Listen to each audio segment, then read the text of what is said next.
பக்காவா இருக்குங்க, பக்காவா இருக்கு படம். வந்து பாருங்க, செம்ம. சியானோட இதுலயே வந்துட்டு தங்கலானுக்கு அப்புறம் பயங்கரம். இதெல்லாம் சொல்ல வார்த்தையே கிடையாது. கேமியோலாம் அப்படிலாம் யாரும் இல்லை, எல்லாமே நம்மளுக்கு தெரிஞ்சவங்க. எல்லாமே அந்த மலையாளம் ஆக்டரா இருக்கட்டும், தெலுங்கு ஆக்டரா இருக்கட்டும், எல்லாருமே மாசா பண்ணிருக்காங்க. படம் சூப்பரா இருக்கு. மேபி இதை விட நல்லா இருக்கும்னு நினைக்கிறேன். இதுவே பயங்கரமா இருக்கு, அப்ப பார்ட் 1 தான் நீங்க யோசிச்சு பாருங்க, சொல்லவே வேணாம். பயங்கரமா இருக்கு. சியான்லாம் நம்ம சொல்ல முடியுமாங்க? சொல்றேன், சியான்லாம் நம்ம சொல்லவே முடியாது. அவர்லாம் வேற லெவல்ல இருப்பாரு.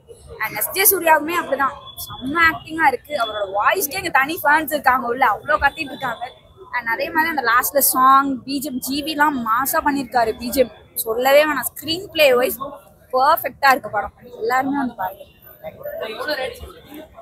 என்ன பொறுத்த வரைக்கும் 10 out of 10. சியான்னாலே 10 out of 10. நல்லா இருந்தது படம், நல்லா இருந்தது. படத்துல என்னதான் சொல்ல வராங்க?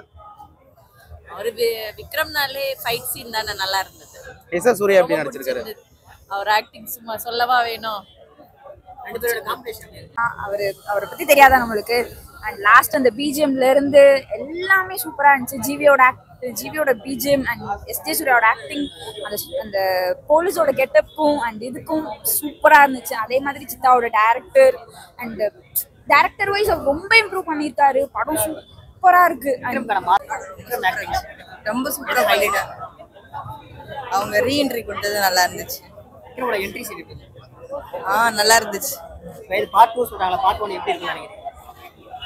பார்ட் 2 நல்லா தான் இருக்குன்னு நினைக்கிறேன்.